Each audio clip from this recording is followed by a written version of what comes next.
Okay, first things first, I am from Ohio, so naturally, I think Ohio is the best state and Michigan is the worst. A rivalry that dates back in college sports since 1897. The game, as it is known, the since 1918 yearly high-intensity meeting between these two teams. And last Saturday was this year's meeting. But let me take you back to the original land dispute. Get your hands ready, Harbaugh, because you were this short on getting Toledo. In hindsight, you may have won that one. Toledo kinda sucks. Going back in time, the U.S. passed the Northwest Ordinance. The main purpose of this ordinance is to have a way to create states out of the Northwest Territory. It states that no less than 3, but no more than 5 states could come out of this territory. The authors created a 3-stage method to statehood, which goes like this. There must be a congressionally appointed governor, secretary, and 3 judges. There must be an elected assembly and 1 non-voting delegate to Congress once the territory reaches 5,000 eligible voters, and a state constitution must be drafted, and the total population must be up to 60,000 people. After this, a request of membership can be submitted.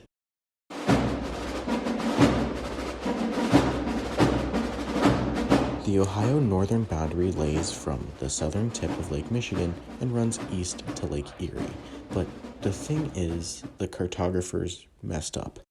Some maps showing the border being much more northern than it actually was. The issue was brought up at the Ohio Constitutional Convention of 1802. They decided to push the border more north than it was meant to keep the Maumee River port and hope no one noticed.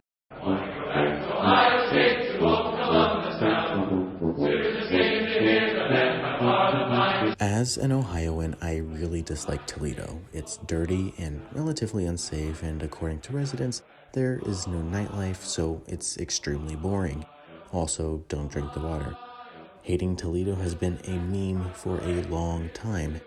Then why was it worth fighting for, I hear you ask? Shut up, I'm getting there. At that time, the quickest and most effective way of transportation was through waterways. Toledo sits at the mouth of the Maumee River. If Ohio held the river, that means they controlled the river and trade that came through. They would use the Maumee to build a canal to the Ohio River that would ultimately connect from the Gulf of Mexico to the Atlantic Ocean. That is an extreme amount of power. Remember Alfred Thayer Mahan's theory. He who rules the waterways rules the world, or something like that. When Michigan was looking to gain statehood, the altered border was discovered. So in 1817, Edward Tiffin was sent to resolve the conflict. Ultimately, he decided the current border was correct and sided with Ohio. However, he may have been a little biased since he was the governor of Ohio. So Michigan Territory Governor Lewis Cass went to President James Monroe and asked for another survey. John Fulton was sent to do the survey and found that the correct border was much more southern than what was drawn. So now we have 2 overlapping surveys, resulting in a border dispute. In all Columbus, there's a team that's known throughout the land.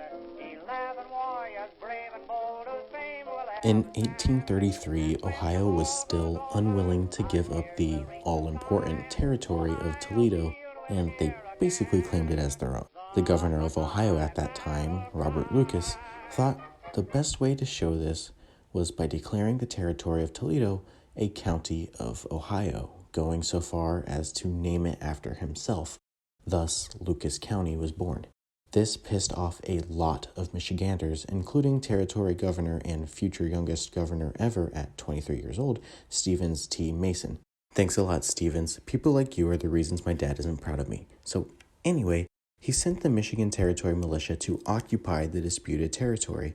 In response, the Ohio State Militia was sent just outside of Toledo, and this marked the beginning of the Toledo War. Drive on down the field, you men of Of course, when I mean war, I mean conflict, and when I mean conflict, I mean a slight kerfuffle. There was only one battle, the Battle of Phillips Corner. More survey teams were sent out for Ohio, and the Michigan militia was ready to run off or arrest any Ohioan territorialists. A group of Michiganders came across the survey group and approached them.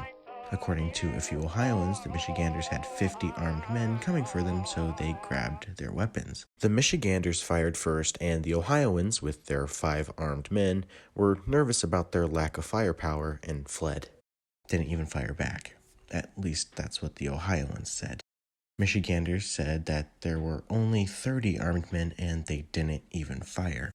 Regardless, 9 Ohioans were arrested for violation of the Pains and Penalties Act of 1835, which made it illegal to attempt to extend Ohio's control into the disputed land. Up till now, the federal government has largely remained out of this conflict, as they tended to do with these interstate border disputes. Eventually, President Andrew Jackson sent representatives to settle this dispute, but Mason would not give up. Ultimately, Mason was removed from office and a compromise was made. Ohio gained Toledo and port access to the Maumee, and Michigan received the land that is known as the Upper Peninsula, a beautiful area rich in timbers and furs. So this point of state history is obviously more about the hype than anything else. However, remnants of the Toledo War are still prevalent today. Many citizens of Toledo have this sort of loyalty to Michigan. Many consider themselves Michiganders and even choose to root for Michigan University over the Ohio State University. Now, is this conflict really the cause of the rivalry? Well, not likely. The rivalry is probably due to a mix of state and school pride as well as geography. The 2 schools are fairly close to each other and both teams are usually decently talented. However, Ohioans gave Michiganders the nickname Wolverines, the mascot of Michigan University, to describe how generally terrible the people are. No offense to any Michiganders, in fairness to you, the past 2 years you guys have clearly outplayed us and deserved the wins. Anyways, the real outcome of this conflict is that Ohio got Toledo, which is nothing to brag about, and Michigan got the Upper Peninsula, which is the best part of Michigan. Another important point to make in all of this is that this conflict was yet more evidence of pre-Civil War disunion within the states, something that has been very prevalent since the War for American Independence. Now, that's not to say this conflict was a cause of the Civil War, because it was in no way that. This was just being used to show we are decades into this country and are still fighting with each other, and we really never stop even to this day.